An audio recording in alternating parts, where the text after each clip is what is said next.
Assalamualaikum warahmatullahi wabarakatuh. Perkenalkan, nama saya Devriadi Kasmedi, SPDGR. Kawan-kawan bisa panggil Bang D.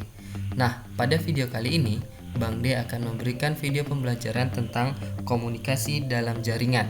Nah, ini pembelajaran untuk siswa SMK kelas 10 semua jurusan, mata pelajaran simulasi dan komunikasi digital. Sebelum kita mulai pembelajaran ini, jangan lupa kawan-kawan klik like, subscribe, and share. Semoga dengan kita membagikan kebaikan akan selalu mengikuti kita.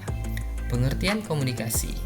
Komunikasi adalah suatu proses penyampaian informasi, pesan, ide, gagasan dari satu pihak ke pihak lain. Nah, komunikasi juga proses penyampaian pikiran atau perasaan oleh seseorang kepada orang lain dengan menggunakan lambang-lambang yang bermakna bagi kedua pihak. Menurut Robbins, komunikasi adalah pentransferan makna di antara anggota kelompok. Lewat pentransferan makna, informasi dan gagasan dapat dihantarkan. Selanjutnya, komunikasi merupakan sekumpulan elemen yang terintegrasi dan memengaruhi dalam berbagai kegiatan untuk mencapai tujuan. Fungsi komunikasi sebagai informasi. Proses penyampaian informasi yang diperlukan individu dan kelompok untuk mengambil keputusan dengan meneruskan data dan menilai pilihan-pilihan alternatif. Yang kedua, sebagai kendali. Mengendalikan perilaku anggota dalam beberapa cara. Setiap organisasi mempunyai wewenang dan garis panduan formal yang harus dipatuhi oleh anggotanya. Sebagai motivasi. Membantu perkembangan motivasi dengan menjelaskan kepada para anggota apa yang harus dilakukan, bagaimana mereka bekerja baik, dan apa yang dapat dikerjakan untuk memperbaiki kinerjanya. Sebagai ungkapan emosional. Menyiarkan ungkapan emosional dari perasaan dan sebagai alat untuk memenuhi kebutuhan sosial. Jenis komunikasi. Yang pertama adalah lisan atau verbal. Komunikasi menggunakan kata-kata baik hal itu diucapkan maupun ditulis. Ya, yang selanjutnya adalah nirkata atau nonverbal. Komunikasi menggunakan bahasa tubuh, bahasa gerak atau gerak isyarat atau gambar. Komunikasi dalam jaringan atau daring. Nah, menurut Laswell, komunikasi meliputi 5 unsur. 1. Komunikator, siapa yang mengatakan. 2. Pesan, mengatakan apa. Media, melalui saluran apa. Komunikan, kepada siapa. Efek, apa efeknya. Nah, komunikasi daring, hubungan timbal balik antara satu orang atau lebih untuk menyampaikan pesan dengan memanfaatkan jaringan internet. Komunikasi ini terjadi di dunia maya atau cyberspace. Komunikasi daring mengacu pada membaca, menulis, berbagi video, audio, file, dan komunikasi melalui jaringan komputer. Syarat komunikasi daring adanya jaringan internet. Nah, sistem komunikasi daring. Pertama, real-time system. Komunikasi online yang proses pengirimannya langsung pada saat itu juga saat data diterima dan mengirimkannya kembali hasil yang telah diproses ke pengirim data. Selanjutnya, batch processing system. Komunikasi online pada beberapa user, pemrosesannya dilakukan di terminal masing-masing user. Ada time sharing system, suatu teknik penggunaan online system oleh beberapa pemakai. Nah, distribute data processing system, suatu sistem komputer terpencar yang dihubungkan dengan jaringan komunikasi sehingga setiap komputer dapat mengakses data secara mandiri.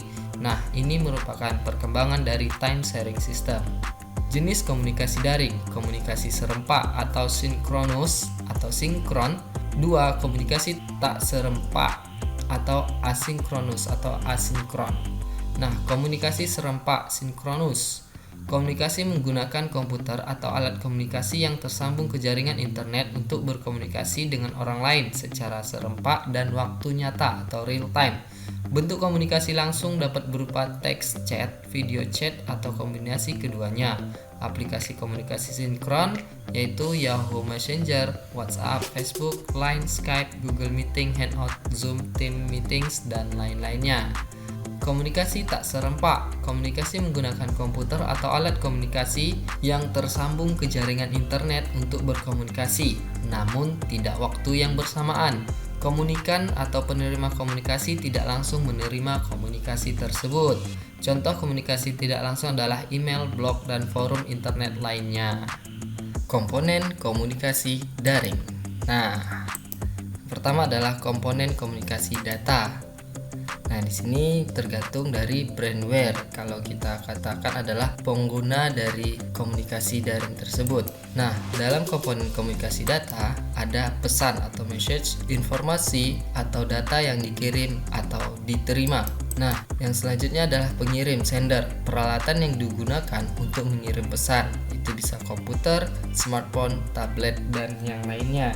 Penerima atau receiver, peralatan yang berfungsi sebagai penerima pesan. Perantara atau medium, media transmisi berfungsi sebagai perantara mengantarkan pesan dari pengirim ke penerima. Selanjutnya adalah protokol, mengatur komunikasi data dalam proses tukar-menukar data antar komputer di dalam jaringan internet. Komponen jaringan komputer. Nah, ada hardware dan ada software.